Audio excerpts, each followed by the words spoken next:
You made it to the Go Commando Show with Fred Galvin. On our new mission, we contend with the naked truths of health, leadership, and overcoming adversity. Now it's time to Go Commando.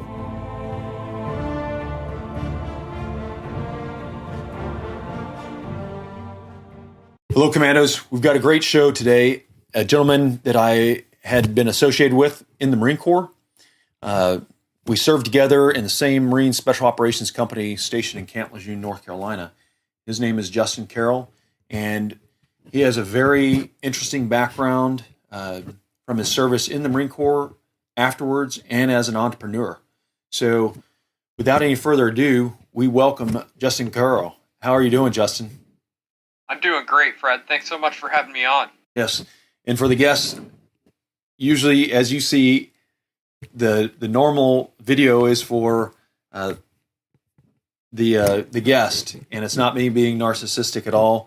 Justin has a business which he will explain here, and the reason that he is not being pictured is because that is part of his business, is to keep complete privacy and security for individuals. And he's going to describe a little bit about his background and then the threat and the reason why it is a vulnerability for those of us to have more and more information going out there, whether it's our face, our address, email address, and so on and so forth. He's going to describe very clearly the risks in doing that, and that also allows you to understand why he is not photographed in this. So without further ado, Justin, would you please describe a little bit about your upbringing? When it was that you decided to join the Marines, and a little bit about that path just prior to joining the Marines. Yeah, absolutely. So I don't come from a family with an overly strong military background. I had a couple of uncles that were in Vietnam, but they both married into the family. Probably my biggest influence within the family was my grandfather, who was an Korean War, and I used to pick his brain constantly about the Army, about the military, about the war, and I just kind of always knew as a kid that there was never really any question that that's what I was going to do. There was never really a whole lot of doubt. At a very young age, I was really, really firm on I'm going to be in the military. And I don't mean to say there was never any doubt, because as a teenager, I definitely had these, well, it would definitely be easier to stay here with my girlfriend and not go somewhere else and be forced into a life of discomfort and, all these other things that the military offers. But, my parents were very patriotic and are very patriotic. I don't mean to imply that they're not, but, this is a big answer. I could really unpack this, but, between my grandfather and then a couple of pivotal external factors, when the ground offensive kicked off in Desert Storm, I was glued to the TV every night, and I still remember I was, 8, 9, 10 years old, and I still remember this feeling of helplessness, of wanting to be a part of that, wanting to do something, and just having just zero ability to do anything at all. And then in 1993, Mogadishu, the events that we collectively refer to as Black Hawk Down happened, and at that point, I was like, oh, that's it. I want to be a Ranger because, it's all Rangers on the news. And, my parents, despite their patriotism, weren't very thrilled with that, especially at that time with the, just kind of the government mismanagement of what was going on in Somalia, and the fact that these guys have been killed and dragged through the streets and all that. But I think those two things definitely kind of cemented that stuff into me. And, I don't know, man. I wanted to be, I didn't want to be that guy at 50 years old sitting at the bar saying, man, I wish I would have joined the military and done something. And, I had this very idealistic view that I kind of wish I still have, but definitely don't, of service as this selfless, honorable thing, even though I freely admit I joined the military for totally selfish reasons, but largely because I wanted to, and I wanted to do some of those things. But I don't know if I've answered your question or just rambled on a bunch. So it sounds very clear that some of those situations, whether it was Desert Storm or Mogadishu, you had that sense of, service and duty and then some of those things just, really got your blood boiling, such as those Rangers getting dragged through streets of Mogadishu, and that kind of, sealed the deal for you. And now when you joined, you were right out of high school. Is that correct? I was a few months out of high school, and I had this flirtation going on with the Marine recruiter for a while. And if my parents would have signed, I would have joined when I was 17. But they were pretty adamant that I make that decision on my own when I was 18. So that's what I did. And I reached a point one day. I was working second shift at this just not terribly stimulating factory job. And I woke up one morning and I'm like, you know what? I'm going to join the military. And I went down to the Army recruiter and said, hey, man, I want to be an Army Ranger. Can you make that happen? He's like, yeah, man, we absolutely get you on a Ranger contract. And I said, how soon could you make that happen? He's like, yeah, probably be a couple of weeks. You'll be out of here. If you really want to accelerate this thing. And I was like, yeah, man, let me check something. I'll be right back. And I walked next door to the Marine recruiter's office and said, hey, man, I want to be a Marine. How soon could you make that happen? And he said, we probably have you out of here tomorrow if you're willing to go open contract. And I said, let's do it, man. Wow. So kind of turned on a very short fuse, even though, I'd wanted to do that. But then I pushed it all to the back burner, and I was just kind of settling into this life of exceptional mediocrity, I guess. And just hit a point where I'm like, you know what, it's time to do something, do it, or just forever let this go. Yes, and so you joined actually before September 11th, 2001, is that correct? Yeah, I joined in January of 2000. Okay. And then what did you originally enlist in the Marine Corps to do? What kind of contract that recruiter put across the desk for you? I had the good fortune of signing up as an open contract Marine. So thinking, surely, I'll probably be in the infantry because that's where everybody was going. Knowing nothing about the recruiting system or the fact that infantry is actually pretty competitive in the Marine Corps. A lot of people want to join the Marine Corps for that. And also having fallen for the previous recruiters line of, hey, in the Army, if you want to be special, you have to go to Special Forces. In the Marines, if you want to be special, you're already special because you're a Marine. You're a rifleman. Every Marine is a rifleman. I fell for that hook, line, and sinker, and ended up being a radio repair technician. Pretty much my first full year in the Marine Corps was in school, boot camp, Marine combat training, and then out to 29 Palms for the remainder of that year for basic electronics course and ground radio repair course and a bunch of that stuff, which actually ended up serving me well. I ended up lateral moving to be a radio operator, which I loved. I'm still probably most proud of my work as in a team as a radio operator. But it all worked out in the end.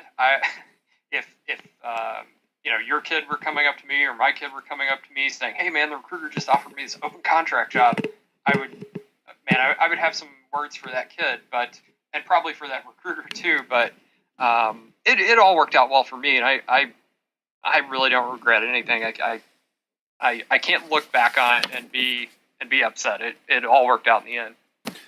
Yeah, and I know in the reconnaissance community, being a radio operator is not something that is looked down on, and it's actually one of the traits, sort of like the Navy corpsmen that are with reconnaissance units, is your ability to do your job is relied upon so heavily by every member of the team, and you're out there, but if you're seeing all this information and you can't send reports or data and imagery back, your whole team is worthless. And there's a lot of stress put on a radio operator, as well as because that's what other commanders are, relying upon to commit other forces, as well as, sometimes when you're in a pinch, that radio operator's ability to call in supporting arms is the lifeline. It's life or death, whether you can do your job as a radio operator. So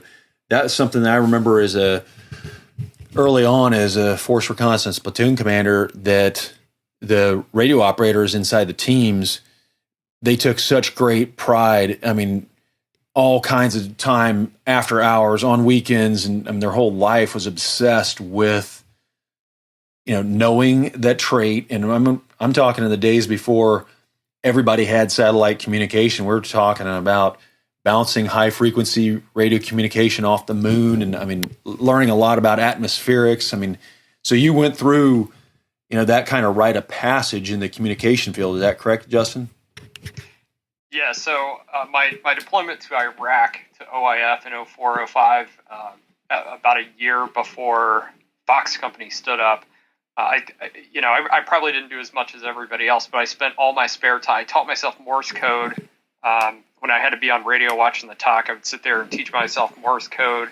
And I left Iraq knowing it pretty well. I created myself this huge data book of all the frequency wavelengths, and then the half wave and quarter wavelengths, and probably the most flattering thing that anyone's ever said about me is Mark Massey, our company communications chief in Fox Company, on the back of my paddle, he wrote, "To my HF God," and that, to me, there's not a lot that means more than that, because, man, being able to be a reliable radio operator, one thing I learned is it's pretty rare in the reconnaissance community. It's probably pretty rare everywhere, but it's a fairly demanding communications job. You have to really understand and appreciate what's going on, and the atmospherics, the ionosphere, the DE,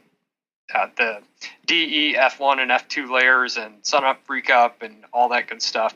So I guess part of why I took so much, got so much passion out of that, or put so much into it, is I never went to ARS or BRC. So I felt that to carry my weight in the team, I wasn't a made man. I didn't have an automatic N, and with the stroke of a pen, I could have been at any other unit. So that really drove me to, I was the high shooter in our CQB, in our marksmanship package, and I was, I never failed to get comm when we went out. Even on some of the longer haul HF comm shots, I was constantly working on it. And I'm kind of grateful for that. I'm kind of grateful for the fact that I didn't have, and not that a lot of people, get that ARS certification and just drop their ruck, but that was one more thing really pushing me to be the best possible radio operator in the team that I could be. Yes. Now, everybody these days, they've seen examples such as Black Hawk Down or The Lone Survivor, where, communication or no communication is something that affects the mission, whether it succeeds or fails a lot of times, such as people who read the book or saw the movie Lone Survivor. You go out with, one tactical radio and a backup of, a handheld, Iridium phone, you're really reducing the survivability of a unit. And on the deployment that you and I were both on with Marine Special Operations Company into Afghanistan, there's certain equipment that we're using for certain reasons that degrades a lot of communication. So it's very important for listeners to understand that, there are young men and women who are serving our country. They're using cutting edge technology, but beyond just using that technology, they have to understand there's things that defeat it that we are, as a United States Armed Forces, employing. And then there's the regular atmospherics, whether it's cloud or if you're in a jungle canopy environment. There's things that have to be looked at and planned, to get that exposure, to allow that communication to go through. And, it was indeed a pleasure. I know you brought up one of our mutual friends, Mark Massey. The communicators, there was no idle time, because there's always, I don't think in our tenure when we were there at Camp Lejeune, we didn't have idle time. We were either conducting training on the base or we were planning to work with another special operations force, probably at their home station is where we usually chose to train in different environments in Arizona and California, Nevada. And we were always on the road. So can you describe a little bit about how all those different types of training kept you on your toes to learn your profession and master it? Yeah, boy, that's a big question. So, like you said, we were always on the road. So I had been in 3rd Platoon. We were working up for a deployment when Fox Company stood up. They pulled me and a handful of other guys out of 3rd Platoon to go with Al and the 1st Fox Company, and you guys had been out on a range. I don't know if you were there, but Al and Vince had the platoon out on a range and came back, and we were just kind of hanging out at the battalion, and they all roll in like a hurricane, like, hey, welcome to the platoon, quick handshake as he walks by. And then at the end of that day, he's like, hey guys, we're headed out to Fallon, Nevada tomorrow. We're jumping in. We're going to be shooting every day. And as soon as we get back, we're going to have a week of leave, and you better take it because you're not going to see Mama again till Christmas. And he absolutely meant it. I mean, I don't have to tell you. You understand it better than anybody, but we're on the road, or on the range, or in the field, nonstop. It was never ending, and a lot of that had a huge communication component. Some of it had a little bit less of a communication component, but you always had to be on your toes. We were, I mean, I'm going to say it close to every single day that we weren't in the bush of that year. We were on the range doing live fire. We were moving through the house doing live fire, or we were doing some kind of air operation with a very high risk. So kind of always had to be situationally aware. There's no, I guess there's no half-assing it in that. You always have to be at the top of your game because, a good case in point, we were down at Hurlburt flying with the AFSOC guys, and the fast rope goes down, and what do you do when the fast rope drops? You go down it, and thankfully the first person off the rope saw that the rope had blown over the side of that building that we were landing on the top of. And I think it was Josh Henderson, and pulled it back. But yeah, man, just incredibly demanding pre-deployment workup. And I mean, it's still kind of legendary around MARSOC today, but really fortunate to have gotten to do that. And man, I don't, looking back at it, even now, I'm not sure that anything I'd done before that in the military prepared me for that, for the intensity of that workup, but I'm thankful that I got to do it. Yes. And to the listeners of the Go Commando show, everyone who's listened before realizes there's a lot that we talk about regarding health and leadership, but we haven't really dove into some of the aspects of what Justin is describing, and that is, we served together in a Marine Special Operations Company. It was the very first Marine Special Operations Company, and we deployed in 2007 as a task force over into Afghanistan. And prior to that, once the Secretary of Defense at that time, Donald Rumsfeld, ordered, the Marine Corps to stand up an actual component inside the Special Operations Command, SOCOM as we know it. The Marine Corps was kind of pushing back since 1987, for about 25 years. And they tried some projects such as the Marine Corps Special Operations Command Detachment 1 as a proof of concept, try to slow roll it, hoping the Marine Corps, was delaying, thinking that, President Bush Jr., Secretary of Defense Rumsfeld may be one-term presidents and leave, and this would not have to happen because, just as Justin had just mentioned, every Marine believes they're special, especially those at the top. And to say anything different, that there's an actual Marine Raiders or Marine Special Operators is to pretty much defame and dethrone the rest of the entire Marines that have ever lived. So there was some animosity. And then when we started a lot of, I wouldn't say confusion, but I believe there was some intention to not make any decisions. And that resulted in us not knowing for the entire 11 months of working up where we were going to go. We were just told we were going to get on ship. And I remember Justin and I, being, in formations to include the very day that we left our battalion, and the commanding general's there. And, here he's saying, I don't know for sure where you're going to go. When we were getting on buses to leave to get on the ship. And I mean, it really wasn't finalized on specifically where we were going to go. The Marine Corps wanted us to go on the ships, and that was even briefed in the court of inquiry by then Colonel Petronzio, who was the operations officer for Marine Special Operations, that the first two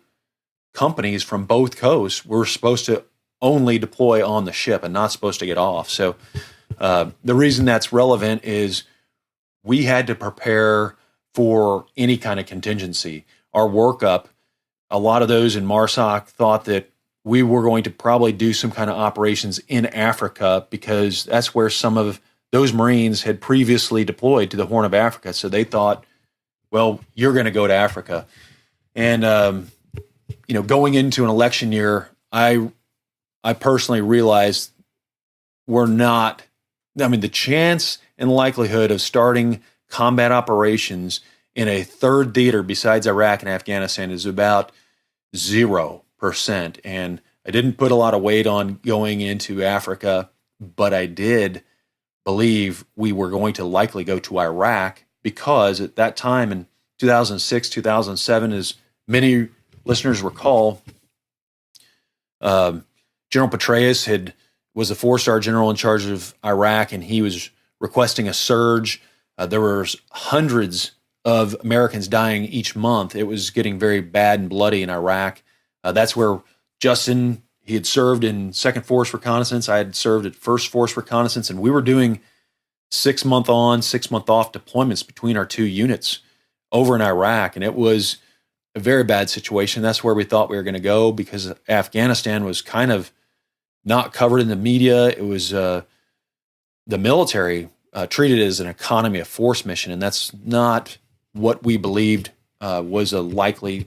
So we were thinking Iraq, but our very first deployment, as Justin described, was to Fallon, Nevada, in the high deserts, thinking that we could go to a mountainous environment. And the very first thing we did was go to Nevada for the better part of a month, thinking that has some of both environments from Iraq and Afghanistan. So I know later on, as the story goes, we received a lot of criticism from those in the Marine Corps who did not like special operations. And when he got into a gun battle in Afghanistan, they said we were poorly trained. But it doesn't sound like from your recollections, Justin, that was definitely not the case from your experience and training. And I really appreciate everything that you've done. I haven't had a chance to personally talk to you, and this is unscripted, obviously. But every Marine in that company, I mean, there were some that, wanted to do other things. Like you said, you had a girlfriend before you joined the Marines, and she had other plans, and those were not the people that we were looking for. We were looking for people that were wholeheartedly and devoted, and everyone knew what could possibly happen. And it was 11 months of going every day as hard as we could, to include once we deployed on ship, it didn't stop. I mean, on ship, it was constantly training, doing tactical training, live fire training, flowing through the ship, planning on sustaining those close quarter battle skills, those medical skills, those communication skills. And that's where we first found out, once we got on the boat, that we were going to Eastern Afghanistan. And can you, Justin, please explain, when you first got that word, what it kind of meant in your mind and some of the things that you mentally and emotionally prepared for? I know earlier, towards the end of our training deployment or workup, there were some rumors that we'd go to Afghanistan, then that got shut off, and it was kind of a little bit of back and forth. But once it was finalized that we're we're going to go into eastern Afghanistan and the mountains of the Tor Bors. What were the thoughts going on in your head in particular? I was thrilled because I wanted to see both theaters. I wanted to kind of get a taste of both. And I think Afghanistan had traditionally been a very soft-centric conflict. So at the time, I don't know. At the time, I know far less about all of this than I do now. But at the time, I was like, great, awesome. Get to check the box on another country. Get the, potentially get the opportunity to, just see an entirely different side of this thing, a different type of conflict.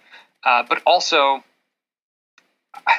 I don't think we were as prepared for that as we could have been had we known. Like as late as November of that year, we were doing Arabic classes because we again very much thought that Iraq was the chief possibility in the place we were probably going to end up. But personally, I was elated that we were going to get to go to.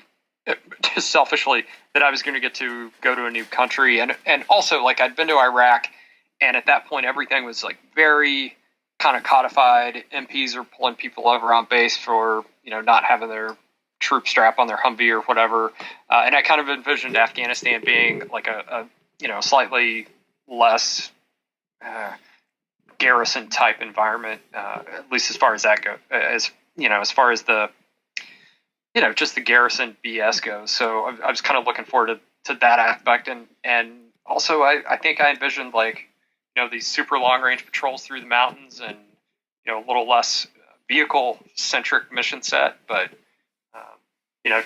didn't necessarily work out that way. But I also want to backtrack a little bit to what you said is I would pretty much challenge anybody that would say we were not well trained. We, like you said, 11 months of constant training. And an anecdote that I share with people sometimes, a handful of people sometimes, is we did our CQB package, which was extremely robust. We started out with 3 or 4 weeks flat range work, moved into the house with live fire work, and then simunitions work, and then went to reverse schedule, and we were out at Mount.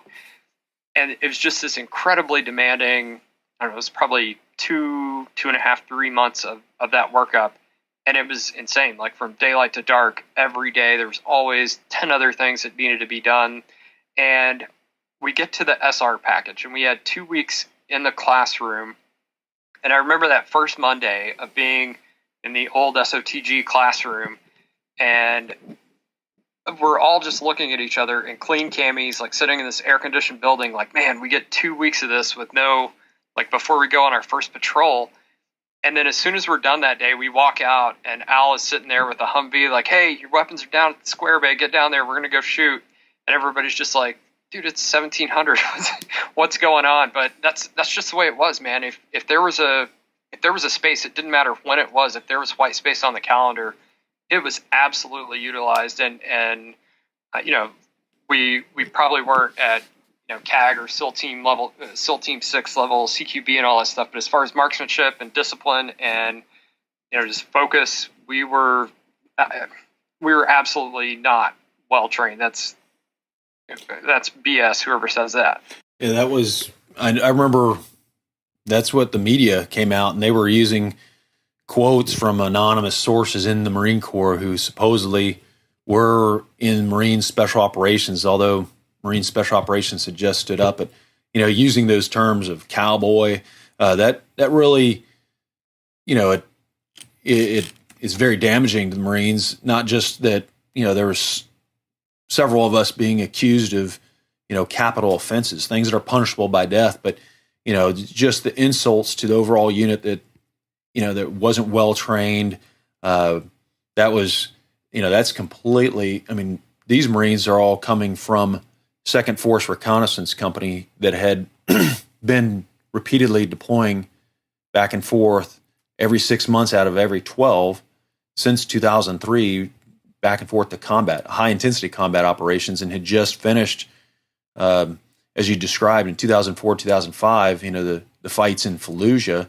And those Marines were highly trained, highly disciplined, highly experienced, and it was not like some random, troops out of 10th Typewriter Troop, software section, PowerPoint platoon. I mean, these were, experienced men that we didn't just go through the standard package like you described. Any kind of white space was filled with additional training to sustain all those skills, because we didn't know where we were going to go, and we didn't know what particular mission it was going to be. And that was something that our higher headquarters up to the general was just never telling us clearly any information as far as where we were going to go, what the specific mission. Would it be with a partnered force? Would it be raid specific, like a task force, or would it include, doing special reconnaissance? It was completely vague. No guidance was given to me other than we were going to get on a ship. And so, when the command first stood up, I did hear General Brown, the commander, the 4-star general, Army, in charge of all Special Operations Command. He mentioned that when the Marine Special Operations Command that's on that first deployment goes through the Suez Canal, they will be employed by the Theater Special Operations Commander. And to me, that meant when you go through the Suez Canal and you are in the Central Command area, that Theater Special Operations Commander of Special Operations Command for all special forces in the Middle East is going to employ us. And I knew that, okay, we have to prepare to get off the ship and utilize the different assets that are in theater, such as aviation assets. And that's why we were working a lot with the Army's Special Operations Aviation Regiment, the Task Force 160th, and Air Force's Special Operations, their gunships, as well as their insert and extract platforms. And then the same thing with conducting some maritime interdiction operations with the Naval Special Warfare, because it could have been anything.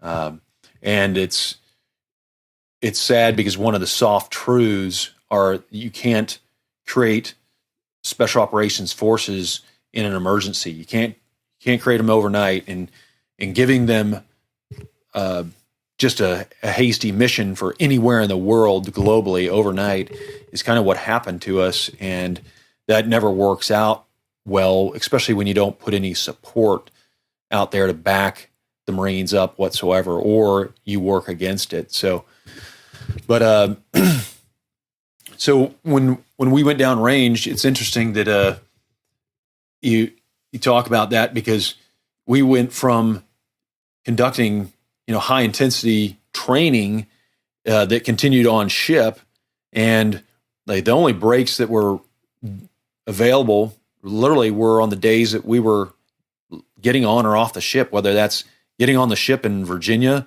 getting off the ship in Africa, or flying to Afghanistan and then flying to our final duty station. But every other day literally was, as soon as we got into Afghanistan, it was getting the guns up, conducting live fire training. And that was a daily, several hours a day, to sharpen the edge, while our intelligence assets were out, continuously collecting intelligence on what was going on in that area. And that area that we were at, this is over 10 years old, and I'm not talking about anything that's classified, but right now, as we speak in 2018, that is the most volatile, the hottest area, because it's still, Pakistan is an area that we don't really go and conduct offensive operations into often, but it's an area that radicalists, to include ISIS, Al-Qaeda, Taliban, and others, there's over 20 terrorist organizations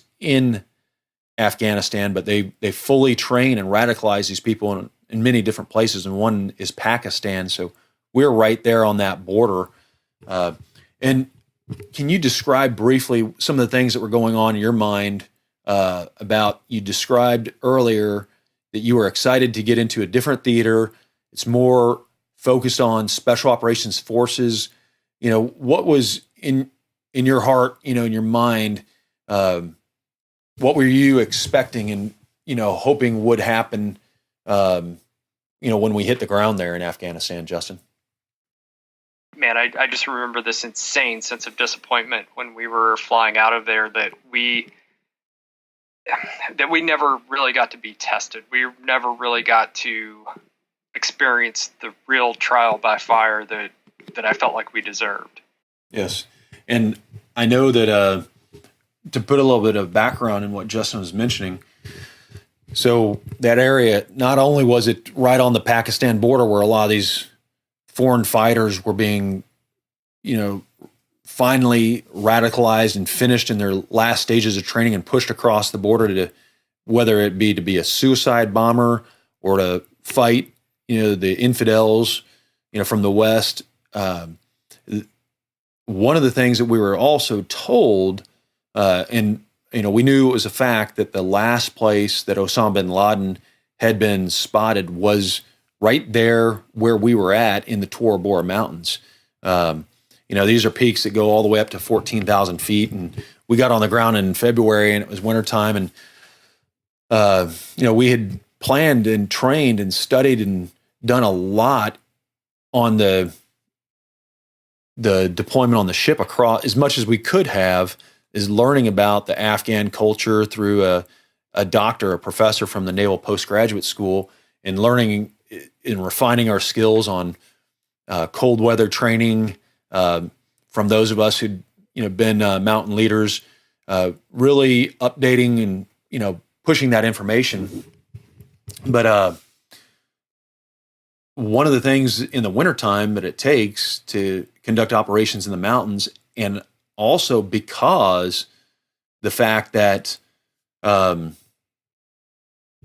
mission Lone Survivors, the actual mission was Operation Red Wings, and the Special Operations Commander, he had said, "Hey, look, we cannot have another Operation Red Wings happen. You have to have a quick reaction force. So if you have guys up in the mountains, we have to have a force of your own able to immediately reinforce anybody that would get in contact with the enemy." So, we were doing everything we can to try to get up in those mountains, except in the wintertime at those elevations and with snow, it's covered in snow. And our Special Operations Command headquarters, the Green Berets, were disapproving every resource and asset, the aviation asset, so we couldn't immediately reinforce our mission. And then they, at the same breath, in the same sentence, they'd say, we're not doing our mission because we're not getting up there in the mountains, which required not just aviation, but ability to immediately reinforce, which that definitely took aviation. So we were kind of racking our brains to try to get our company to conduct operations. And did you sense, I know, being in the team level where you were at, did you sense any of that frustration, or how were you when, we were planning on standing up and, we had guys with rucks planning to do these patrols, and then the resources kept getting pulled out from underneath us. How did that play in your mind, Justin? So I think it can all be summed up in one sentence. Naray is back on. I don't know if you remember, there was this hey, we're gonna go support this mission up in Naray. We're probably expecting some contact, and it's super short fuse. So have your gear on the trucks, be ready to go. And at the time, Charlie 1 was also working. My team was also working with like borrowed gear, like everybody's extra plate hanger and helmet and whatever else, because our quad-con was super late getting into country. So like I'm with like a leather belt holster for my 45 and like a plate rack with 2 magazines on it. I'm like, all right, well let's do it. And that like just kept getting rolled to the right and turned off and turned back on. And like obviously we were frustrated. We're like, all right, we're here. Let's get to work. But also, there was never any doubt that, you and Vince and Christian and all the guys at the leadership level were doing everything that you guys could to get us in the fight. There was no doubt at all. And, like the old Force Reconnaissance motto of work hard, play hard, which means, shoot all day at the range from daylight to dark until Friday afternoon, then go home and tear it up all weekend. That was not our motto. Our motto this whole time had been work hard, work hard. So there's no doubt at all that you guys were trying to get us employed, trying to get us in the fight, and I mean, well, in that situation, like you'd mentioned, I mean, there was literally, and I'm not going to describe what types of organizations were over there requesting us to reinforce with our special, missions and capabilities. But I mean, there was bad guys identified that were going to get rolled up, and it was literally, that was one of many missions that was not just pulled out from underneath us, but they were completely intentionally shutting us down. You're not going to do. I mean, they really wanted us to essentially ride the clock out, and so it was very frustrating, to have a task force in Afghanistan that, the Secretary of Defense said, "Hey, we're going to build this capability." The Marine Corps and in all the services were to increase the capacity for special operations forces, and we're the very first ones for the Marine Corps. We get in country, even though we didn't have a lot of logistical resources that we had requested for over a year, but we're there, and we're in an environment where Osama bin Laden, who had not been killed at that time, he was last seen. So, and then we also knew that, like, the Marine Corps had told us that we were going to get back on the ship. So we knew we had about a month on the ground before we had to start looking to retrograde. And so a lot of that was very frustrating, because we knew, like, it's very narrow window to do anything. And if we are planning on doing anything that we had trained for, that America wants its special forces to do in Afghanistan, right where Osama bin Laden had last been supported, we need to do it now. And none other than our colonel, who's in charge of us, the Green Beret Army colonel, he was shutting missions down, denying aviation resources, just doing everything, so that we just had to, if he just was frank and honest with me and said, "Fred, you're just going to sit on the base, eat chow, lift weights, hang out," at least we could have had some respect that, we're following orders. That's what he wanted, but we weren't even getting the wink and the nod to just, "Hey, take it easy, okay?" We were being told, give us a little rope and, let us, thinking we're going to do this, and then just being very disingenuous and shutting it down after we'd done all this planning, and the Marines are getting all spun up and ready, but they just did not want us to operate, period. And I don't know to this day if that was because they didn't want us to challenge their own, home team of the Green Berets, or what. A lot of these days, as you've seen, commanders get promoted if they don't take any risk. It's not on if they do a million things right, but if they do one thing wrong. And I personally believe was likely the case. Like, hey, let's not have these brand new Marines that just came in here do anything until, because that colonel, he and his task force, his Green Beret Special Forces group, they were leaving in a couple weeks. And I could finally understand, like, okay, this guy, he's just ready to go home.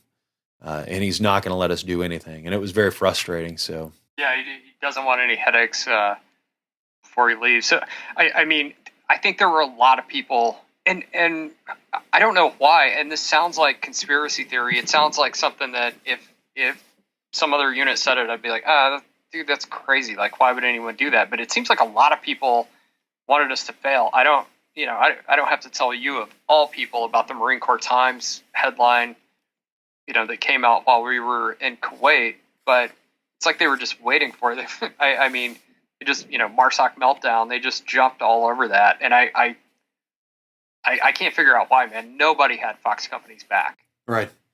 When you mentioned that it seemed like people were waiting for us to fail, is ironic. A gentleman that I'd served with in force reconnaissance over in Okinawa years before this, he had retired from the Marines and was working over in Afghanistan with a different organization. And he told me the very first day we got into Afghanistan, he's like, "Hey, Fred, I need to let you know something, because these people in the Green Berets, they don't know who I am. They just know that I'm some bearded guy in the back of the room. But they have been talking about the very first opportunity that they can use to kick you out, they're going to kick you out. And in my mind, having just done repeated combat deployments to Iraq, I just could not mentally register that you'd actually have somebody conspire to basically destroy you. And he was telling me, we had just landed in Afghanistan, nothing had happened yet. I was like, but I knew my friend was giving me completely unbiased. I mean, this is what he had been hearing in his multiple meetings with the Joint Special Operations Task Force, led by the Army's colonel and his staff. But it was very adversarial when we arrived in there. But I think I probably know who you're talking about. Yeah, possibly. I will keep his name unsaid since he's still still out and about, still working for our country. But so when that whole thing went down and we redeployed, there was a lot of things being said publicly, and that may or may not. I don't want to put words in your mouth because I don't really know. But can you describe what led in your mind to your decision to leave the Marine Corps following that deployment? Yeah, that's easy. So at the time, even for 0321s for 0321s, there was a closed loop into the community, but I was not an 0321, so I was going to have to leave. I had two competing things. I had orders back to Comp Chief School, and I was on the recruiting duty hit list, which if your audience doesn't know how the Marine Corps works, you have to do your number just comes up at a certain point, and I was kind of beyond that point of if you haven't done drill instructor duty, Marine Security Guard duty, or recruiting duty, which recruiting is the only one's non-voluntary, you have to do one of the three. So I knew I didn't want to do that, and I called the monitor and said, "Hey man, if I go to Comp Chief School," which I didn't really want to do because that would have taken me out of a team and put me in a headquarters billet. Am I going to come back to MARSOC? And his reply to me was needs of the Marine Corps. So that was unacceptable. I just wasn't willing to do that. So I just got out. I took the easy way out, and ended up. So after I got out, I almost immediately jumped into a contract job with another government agency, and did that for about 2 years, which 6 months after I was in Afghanistan, I was back there, and I ended up being there for almost a year. And then a couple other countries in that region as well.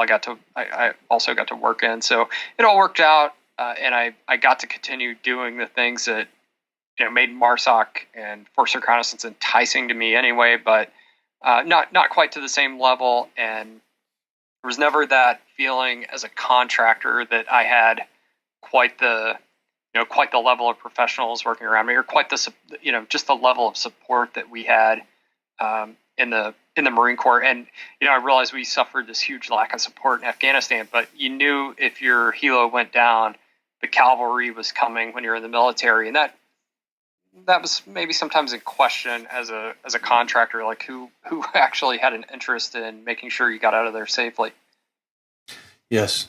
Now, that's really interesting that you mentioned, the situation with this recruiting hit list, and a lot of people that have this view, sort of like the senior enlisted, like the needs of the Marine Corps. That's very important, and there are many people in the Marine Corps at that time. It went up to 202,000 Marines, and because we had to get those numbers, recruiting was very important. But what they don't understand is a lot of these guys who had been to war, and that's really what they signed up to do. If you force them, to go into recruiting, you are going to lose that Marine that's highly skilled, highly experienced. And many Marines, such as yourself and many others, filled the ranks of different government agencies, as well as, you see a lot of Marines that went over to become Army Green Berets, Navy SEALs. It happens all the time because the Marine Corps at that time did not have a closed loop. So they forced many Marines from the Force Reconnaissance and Marine Special Operations community to have to do these alternate duties, such as recruiting. And I can understand that, and that has since been changed for, I believe, the good of the Marine Corps. But that does seem to be a lot better now. So I think it was right around the time I got to 3rd Reconnaissance Battalion in Okinawa that 0321 had become a closed loop, but that was a problem that was endemic to the Marine Corps. If you were in 0321, in the years prior to that, you would come over to a recon unit and do 3, 4, 5 years, and then go back to the infantry and take all of this schooling and all of this knowledge and additional training that you had with you. And if the Marine Corps would put half the effort into building a soft component as they did fighting it, we'd be 10 years ahead of where we are today. Yes. I think in the very beginning, just like with the military construction and the procurement of all forms of logistics, not just food and the basics, but weapons. I mean, the brakes were not put on. I mean, none of that was in the works whatsoever. So there were Marines that working out of trailers, told that, you're just going to use the old gear that Second Force Reconnaissance Company had, and that doesn't bode well in people's minds. And the same thing, as you're described on the enlisted side, happened on the officer side with, as if you were an officer, back then in Force Reconnaissance, you had to be an infantry officer, and there was no, roadmap or career progression. If you served any time in Force Reconnaissance, you're going to go back to the infantry.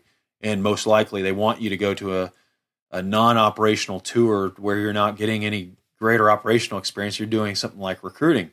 Because they want aggressive, mission-oriented people out there doing their recruiting and meeting those number quotas. So you had a lot of officers that did get out of the Marine Corps because they couldn't continue to serve, and then Marine Corps started the Marine Special Operations, and then it kind of opened the floodgate from having 3 very small force recon companies to a 2,600 man organization, which in the Marine Corps, MARSOC, having 2,600 men, that's actually a large number.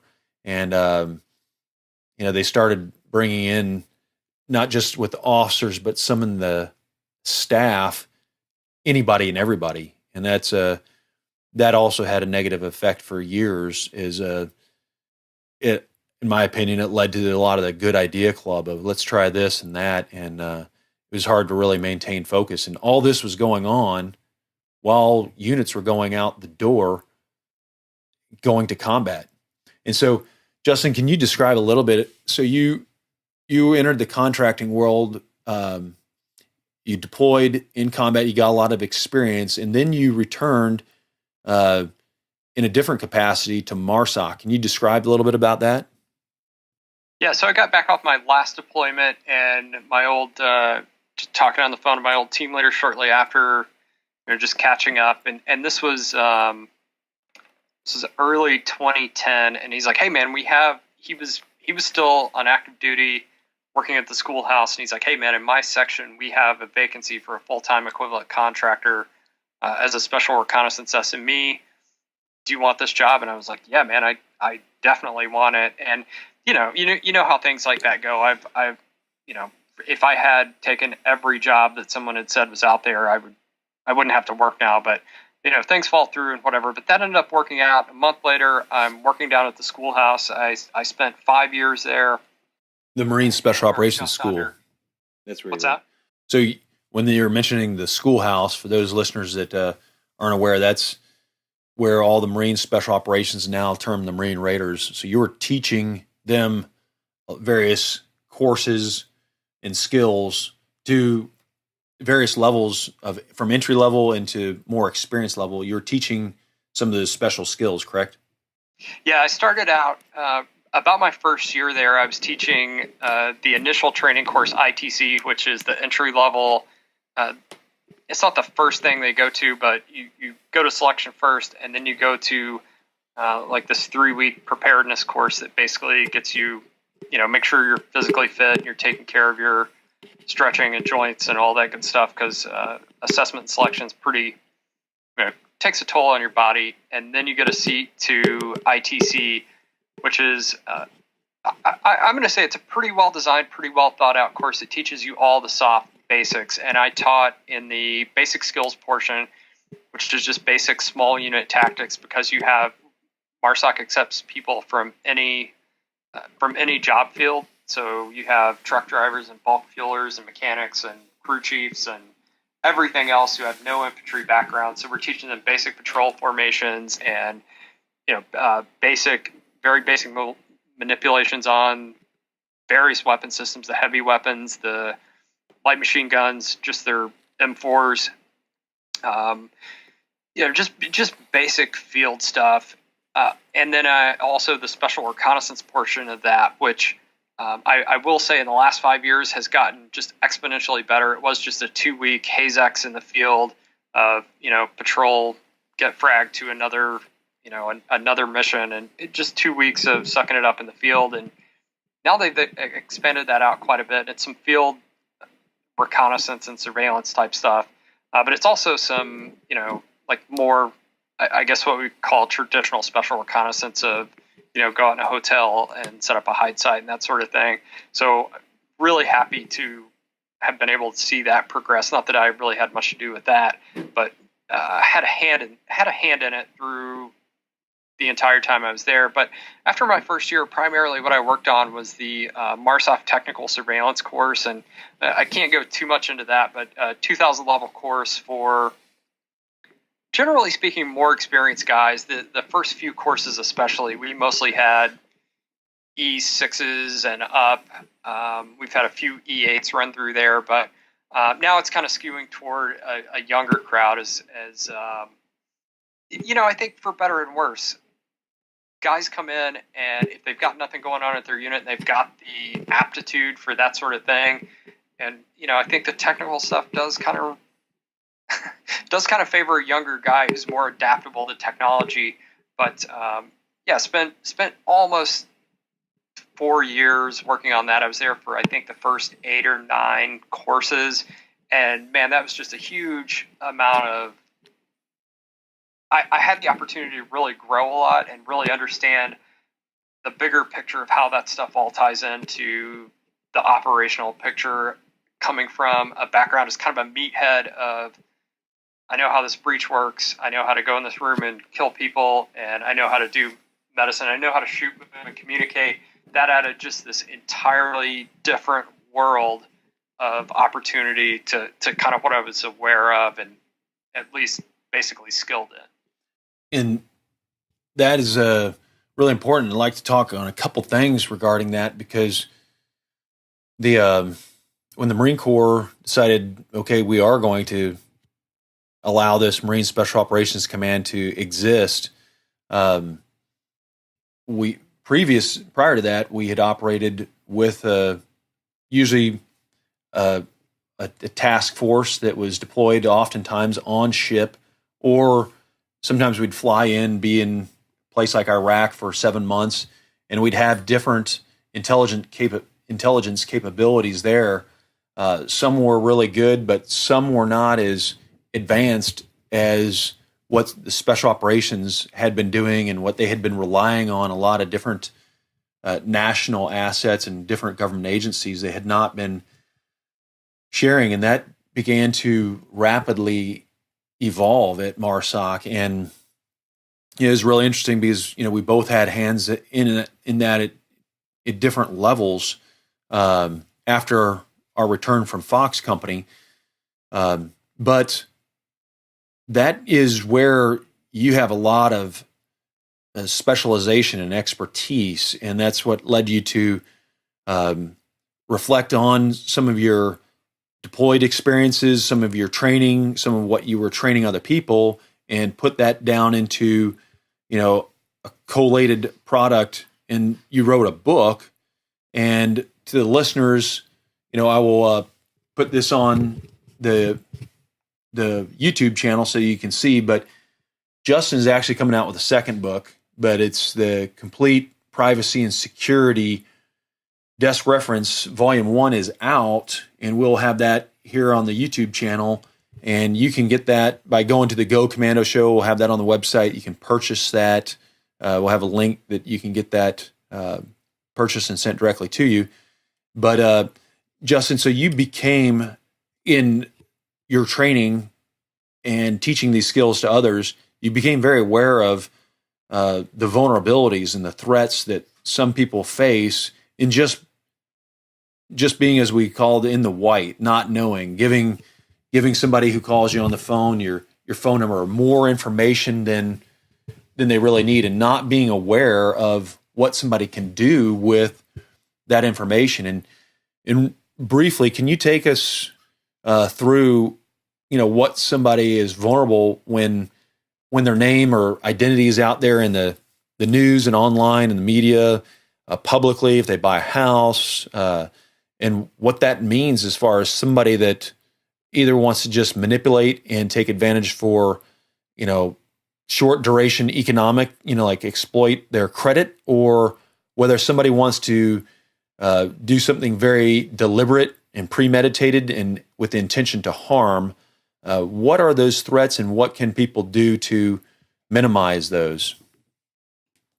Okay, boy, this is the meat and potatoes. Yes. Yeah, this is such a huge, wide-ranging topic, and so I have a lot of concerns about, just about mass surveillance, and that's not all happening on the government side. Yes, some of it is, and we've seen that through things like the Snowden leaks, through things like just a few weeks ago there was some reporter that just looks through all these Amazon AWS buckets, these Amazon web server buckets, which our government uses a lot of. Happened to find one that was completely unsecured that had, I think, like 8 terabytes of NSA and Army Intelligence and Security Command data in this completely unsecured server that anyone can go look in. So I have deep concerns about stuff like that. And one of the things he found is that there is a program that collects on American citizens. And Fred, you will probably understand this better than most people, but once something happens, it's too late to do anything about all these things. And I guess my kind of ideological problem with this mass collection on the government side is once I've done something wrong, or once I've done something that's perceived as wrong, once I've gotten too many traffic tickets and failed to pay those, or once I've been involved in I'm a concealed carry holder and I carry a firearm every day.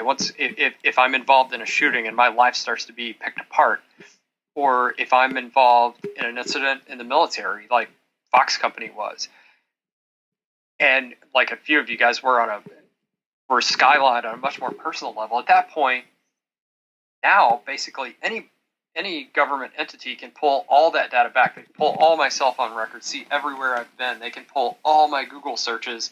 They can pull my emails and read the content of all of those. And at that point, I mean, man, if I have all that stuff about anybody, I can make pretty much anything look incriminating. I can paint all those pieces of information into a completely different context. So that's kind of the real level dystopian thing that I look at. And I don't trust the government. That's not a conspiracy theorist thing. I think that goes back to what the founders intended, and I kind of regret that we've gotten into this mindset of like, oh, Trump's the president, we can relax now. I think we should always have an adversarial relationship with the government, always be holding it accountable, and always be, keeping it on its toes. I don't know, shouldn't be. I don't think we should be bashing the news media for reporting on any of the government. We should always be trying to find out what they're doing wrong and looking at them from a citizens versus the government rather than a Democrats versus Republican viewpoint. But anyway, it's rare that I get to talk about my political viewpoints. So I guess I'm taken advantage of this opportunity. But on more low, like micro level events, you can be the victim of identity theft. If that happens, 1 in 5 people who are the victim of identity theft will never clear that up for the rest of their life. For the rest of their life, they will be dealing with fraudulent credit card transactions, fraudulent loans, the fact that someone was able to capture their name, their date of birth, and their social security number, go to another state and get a driver's license in their name. And you can imagine the type of person that would do that is probably not an upstanding citizen. They probably have some malicious intent, and they're going to go out and do some things that they wouldn't want to do in their own name. Like, this can get very bad very quickly. Child identity theft is becoming massively more popular because if I can take your kid's name and date of birth and social security number and run up a bunch of credit cards, the first time you're going to know about it is 14 years from now when you go to take out student loans. And at that point, I'm long gone, and I've completely forgotten that I ever did that probably, but you're still going to be liable for all that damage that I've done and left basically in my wake. You're going to have to clean it up, or you're going to have to deal with it in some way. If we're talking about criminal activities, if you're a law enforcement officer, you work with criminals every single day as part of your clients, and I wouldn't want my home address to be easily accessible to those people. If you are, like me, a concealed carry holder, I'm not law enforcement. I still work, pretty closely with the government, but I don't carry a badge and a gun as part of my job.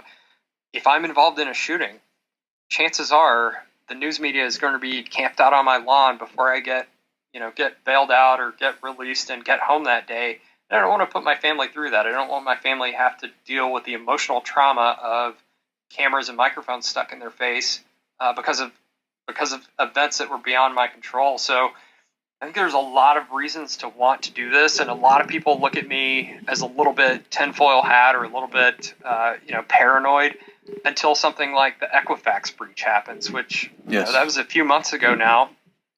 But that was all the information necessary to take credit out on 133 million Americans, or the OPM breach, 22 million records of security clearance holders, people that hold clearances up to TSSCI or higher. All of their biographical data has been hacked and stolen, and there's no calling that shot back. There's no undoing all that historical data that can now be used for any number of nefarious purposes. Yes. So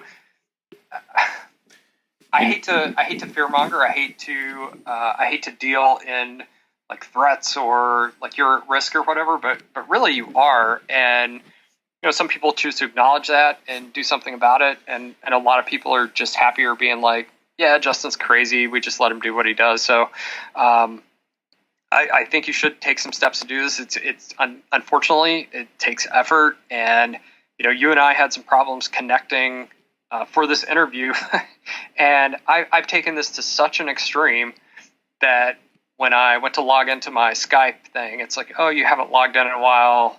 You're going to have to answer all these security questions, and we'll get back to you within 24 hours. So I had to make a new Skype account to get this call through. But you can take this to, I guess, the extent that you want to. You don't have to get as crazy with it as I did. But yeah, I think you should take some action to protect your personal information, protect your privacy. And the book is titled "The Complete Privacy and Security Desk Reference" because my co-author and I decided you can be very, very secure. You can have like all this crazy encryption and whatever, but if you're not private, a social engineer is just going to use all that information to get your wife or your employer or someone else to give them what they want. You can be very, very private, but if you're not using security measures, then some hacker's just going to get into your email account and find out everything there is to know about you. So it's very much overlapping fields of fire here. It's kind of interrelated fields. And some people who have not had a breach of their personal information yet and had this affect them may be thinking, as like Justin mentioned, like it's fear mongering. But let me give you two personal examples that I have experienced, and of many. But and I'll put the link here on the website and in the show notes. But this is a situation from whatever sergeant or now private, now Chelsea, or possibly soon to be Senator Manning. But our case, when we were in Marine Special Operations Company Foxtrot overseas, and then Justin had left the Marine Corps and people were trying to move on with their lives, but Private Manning had divulged a lot of this classified information, and that again hit the press through WikiLeaks, and I'll put the link here in the show notes so you can hear, news reporters talking about, even after our courtroom trial had pseudo exonerated us, here's a news report saying that, we'd killed people. So there needs to not just be aware, but you have to be both modes, offense and defense.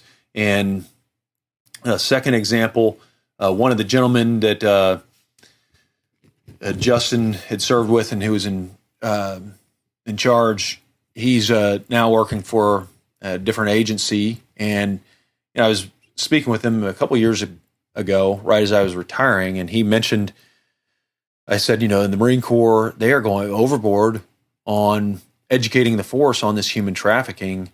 Is that something that he sees as a big problem? And, in his capacity at a federal level, he was like, this is going on constantly. So, he's not just saying that through hearsay. He is very closely involved and experienced in this problem, which is a growing problem, which isn't only people coming across the border and who are being sold, but people who are American citizens who are having their children's kidnapped. And it does take a very aware adult, as well as somebody that's thinking offensively and defensively on how to protect your own personal identity, how to protect yourself, and that's at work, in your vehicle, at home. And these are things that both Justin and myself, especially since both of us have left the military and continued on in other endeavors as entrepreneurs, both have to be very careful and sensitive about who can reach out and utilize different types of information. And I'm not saying everybody move out there and become Amish or live in a cave. You don't have to get, completely, but you do need to become aware. And that's where Justin's book is very, very helpful in making you aware and understanding what you can do to protect yourself and your family. And because you have something happen, whether it's, an economic crime, and that's going to send you in a spiral where you have to react to it.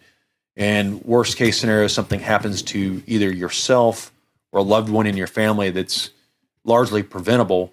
Those are things that you can take steps right now. And Justin, if you could reinforce some of those topics of how somebody is vulnerable to a determined adversary, somebody that's kind of tracking them, meaning to do them harm. You have an example of that and what somebody can do to as a countermeasure?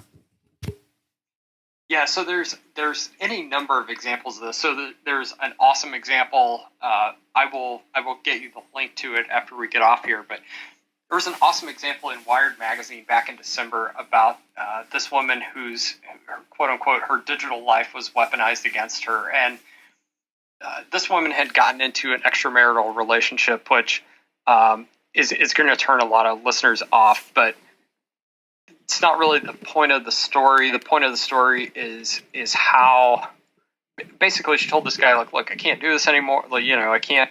It was just an online relationship. They lived, states away from each other, and she's like, look, I can't do this any longer. So he gets all pissed off and basically just tears her life apart. He goes online. He knows her full name, so and what state she lives in. He goes online. And through any number of online databases like Spokio.com or BeenVerified.com or WhitePages.com or That'sThem.com or JohnDoe.com, I can list these probably for the next hour. He finds her home address. He finds her husband's phone number, her husband's email address. He finds her parents' email addresses and phone numbers, and basically just starts this campaign of harassment against this woman. Now, this woman, like she did something wrong. I'm not going to say that means she deserves to be harassed, but if you want, if you need an example of someone who did absolutely nothing wrong and has still been harassed, there's plenty of those out there too. There was a swatting incident that Michael and I talked about on our podcast recently, where these two guys were kind of in a dispute online, and one gentleman said, well, I'm gonna SWAT you. And if your audience isn't familiar with that, that's basically where, if I said I was going to SWAT Fred, I would, find out where Fred lives. I would call the police department in his town and say, hey, there's a hostage situation at Fred's house. The SWAT team would come in, and like, this is a thing that gamers do kind of as a joke. People that are serious online gamers, there are tons and tons of videos of these gamers who play. I'm going to sound like an old man because I'm really out of the loop, but that play Xbox or I don't know, whatever, with a camera on their face, and so everybody's interacting. And then it's a joke to see the SWAT team come in and like tackle this dude out of his chair as he's playing whatever. So anyway, these two gentlemen, one guy swatted the other one, but he had gotten the wrong address, and someone got killed as a result. Like, completely innocent person got killed as a result of these two people in this online dispute giving out addresses. Like, this can escalate very, very quickly from just a financial thing to some sort of to physical harm in your life. So the first book, volume 1, is all about digital stuff. It's about digital security, like putting better passwords on your account. Like, you don't think about your email account as incredibly sensitive. Press out to everyone.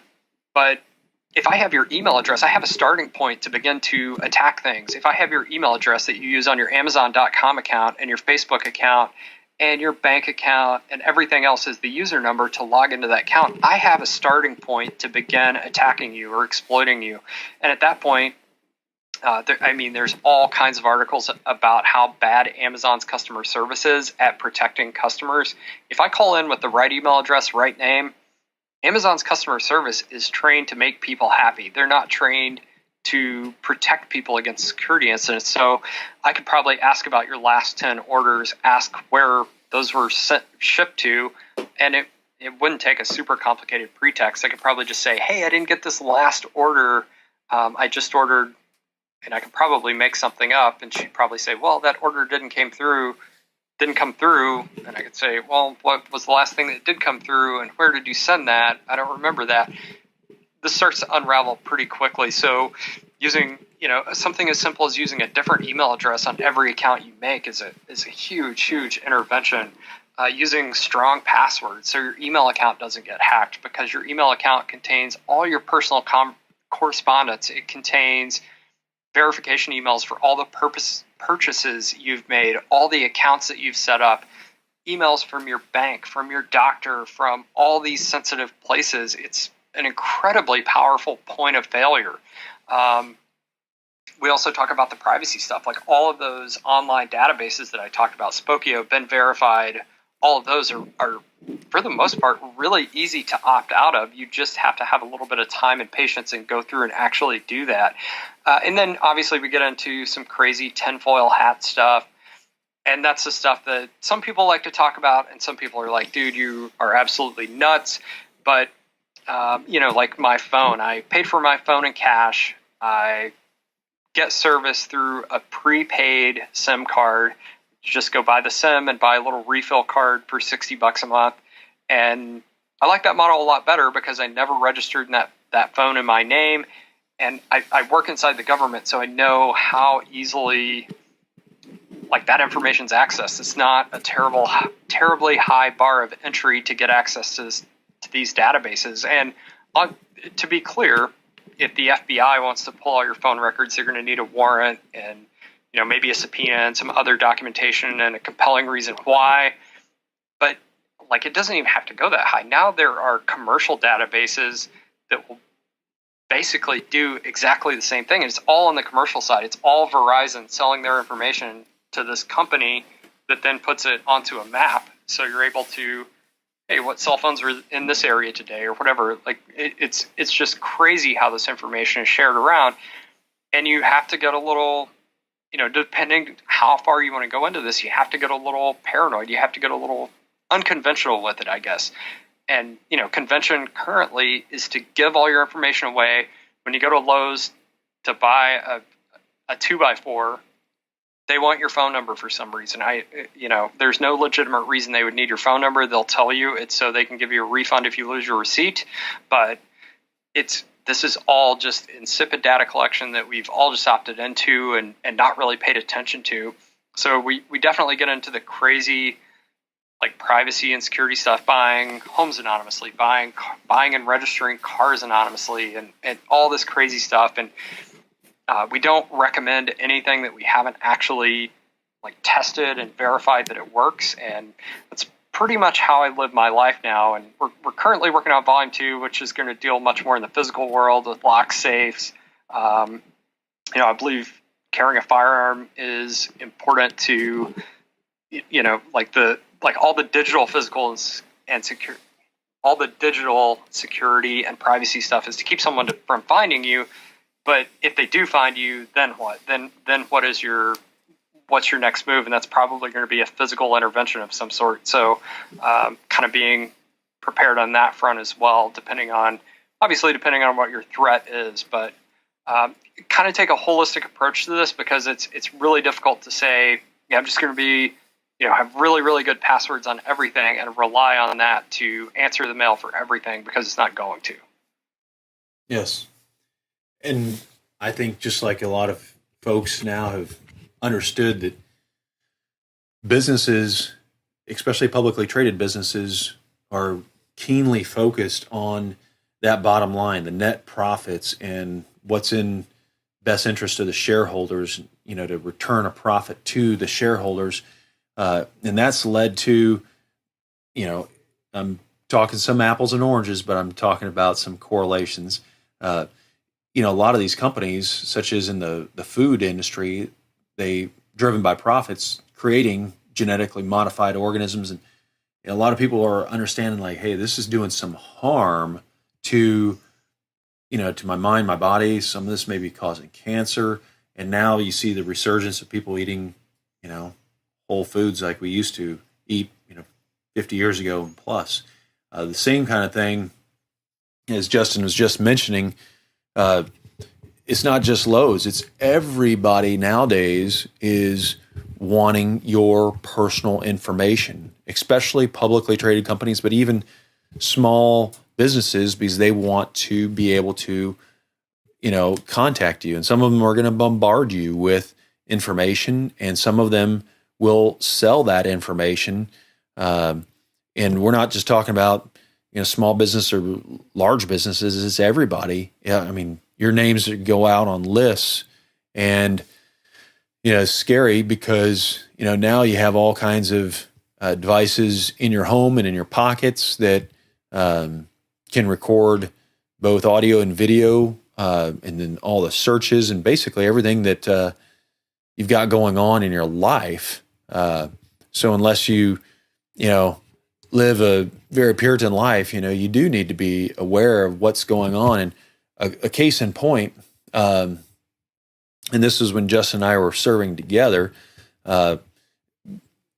when I was going through the criminal investigation for, our trial, and I didn't have anything to hide, but some of the emails that the jury got to review, were very invasive, and the two individuals that they wanted to key in, and there was nothing obscene or nothing criminal, but it was to my then girlfriend and my mother. But they just, wanted to, of all the emails, the hundreds and hundreds of emails that you write, they were keying on, repetitive emails of those two, knowing, the psychological impact that it would have. And, we were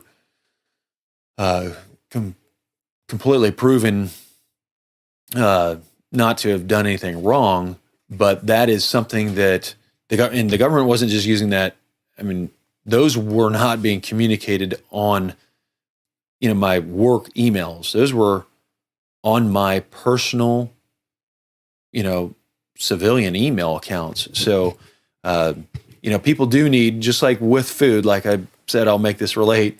The correlation is, getting back to what is healthy, that we're putting into our body, but also what's healthy, that we're doing things electronically and, in a physical security, posture, because there's a coming problem in society, and that is there's not enough jobs. And a lot of these jobs are very high tech. And some of those high tech people are deciding in different countries, especially, to do these things in a criminal way. So you do need to be aware of what you're doing as far as giving your information out and how that can be exploited by many different people. And it's, kind of return to, again, I'm not talking about moving up in the mountains and living in a cave, but, people do need to be very aware. And it's possible, by getting Justin's book and listening to him. He has his own podcast. If you want to talk a little bit about that as well, Justin. So where can people go and listen to your podcast and make themselves aware about what you've came to find out? Absolutely. If you want to listen to podcasts, you can find that on iTunes, Google Play, Stitcher. It's called the Complete Privacy and Security Podcast. Companion title to the Complete Privacy and Security Desk Reference. But, to your point, Fred, if I guess we wanted to write a book that was just throw away all your devices and move to the mountains, that would have been, in a lot of ways, a much easier book to write. But we wanted to write a book that, we both still have internet, we have cell phones, we have computers, we have friends, we, have dating lives and all this stuff. So it's, if you want to move to the mountains and be a hermit, really you only need, I guess, the chapter on how to buy a home anonymously, and everything else you can just keep doing like you're doing. But to be able to integrate all this into like a somewhat normal life and still have contact with the the quote unquote outside world. And I live in a major U.S. city. I have a job. I have friends. I go out. All this stuff. Very difficult to do. Like you said, everyone is looking for your data, and it's almost impossible to overstate just how pervasive that data collection is. I mean, everybody wants it. Data literally is the new $1 trillion industry. It's the oil of the next 100 years, and I mean down to your cell phone collecting all your location data. It's also a story that broke in December. Google collects all your location data. Even if you have the location services turned off on your Android phone, even if you don't have a SIM card in it, it's still checking in with towers and collecting all that data. Your Roomba is mapping out your house. Your credit card company is tracking all the purchases you make and selling that to a bunch of other people so they can sell you advertisements. When you buy a home, your mailbox blows up for the next 10 years with extended home warranties and refinance your loan and all this other stuff. So if you want to opt out of that stuff, if you want to really get the weeds on it, check out the Complete Privacy and Security Podcast, and the book is the Complete Privacy and Security Desk Reference, and we're hoping to have Volume 2 out no later than May, which is the 2-year anniversary of Volume 1, so that's available on Amazon.com. Awesome. Well, I really appreciate making all the listeners aware. It's something that hopefully it does, turn a light on before somebody has to have some incident where, there's a lot of these people that have gone, more sophisticated and are savvy versus somebody saying, "Hey, I've got $1 million for you. Just, clue me into some numbers in your bank account or send some money out here to this account in Nigeria." But some of these individuals are not just being sophisticated, but the numbers of people who are, trolling to use this information is growing exponentially, to include big businesses that are doing things legally that are, it's one of the podcasts coming up that you should listen to. By the time this is released, you'll be able to hear episode 28, I believe, is about sleep and what lack of sleep deprivation does to your memory, leads to early stage of Alzheimer's and in your mental health. But, when you're getting, regular mail, emails, text, you're constantly being bombarded, just for mental sanity. There is some kind of point, just like I mentioned with the regular whole foods, that we have to really realize where that good balance is. And, but it's been great, Justin, to have you explain a lot of this. And, when your next book comes out, I'd love to have you back on so that we can talk about, these are some of the things in the physical security realm are things that, have been very important to me as a small business owner, that works exclusively in the inner city of some of the very hard-hit, criminally high violent crime areas here in the Midwest. And you do need to be very careful. And that does not, if you don't live in that area, it doesn't mean that, you can be unaware and not have a plan. So I'm really looking forward to your volume 2 coming out and having you back on the show if you have an opportunity, hopefully. Yeah, I'd absolutely love to. It was awesome to catch up and talk about some of this stuff with you. It's this is not some, the Fox Company stuff is not something you get to talk about with a whole lot of people, or at least not a whole lot of people that are terribly well informed about it. So this was, I really appreciate you having me on. Yeah. Thank you very much again, Justin. And look forward to being able to catch up with you. And to all the listeners, once again, I know some of you may caught the show a little bit in the middle, but Justin is a real individual. He's just not able to show his face because it's kind of his signature, and it's a security thing that he is practicing what he preaches, and he really truly believes in it. And I 100% vouch that he is a real individual, and we serve together, as you can tell from earlier on in the podcast, from many of the personal experiences that we do share. But he is able to help you, and please go to the show notes, get his book, The Complete Privacy and Security Desktop Reference 1, and soon to be released. Justin, do you have any time frame of when that volume 2 will be released? Man, we're working on it now. Unfortunately, this stuff moves so fast that stuff I wrote back in October is already outdated. So we're hoping to have this out sometime in February, but at absolute latest by late March, early May.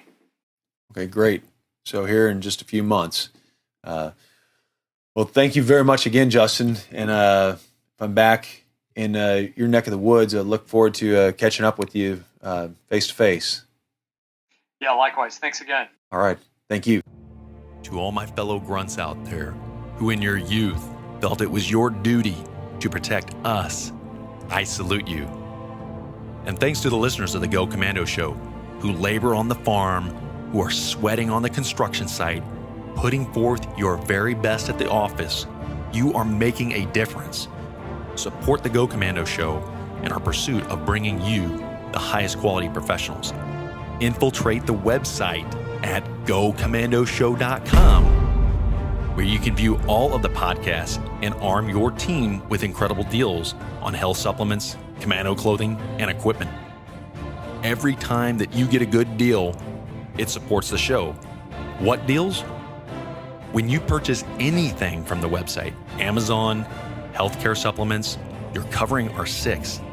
And to the ladies on the team, when you outfit yourself in the super sexy threads from Naked Zebra, and yes, I'm talking about in fuego, you are firing the sniper shot for our commandos. How else can you support? It's simple. You smash the follow and subscribe buttons on our social media. That is how you support us bringing great guests to talk about serious subjects, not the mainstream media's fake news. So thank you, and until our next show, stay in the attack and go Commando.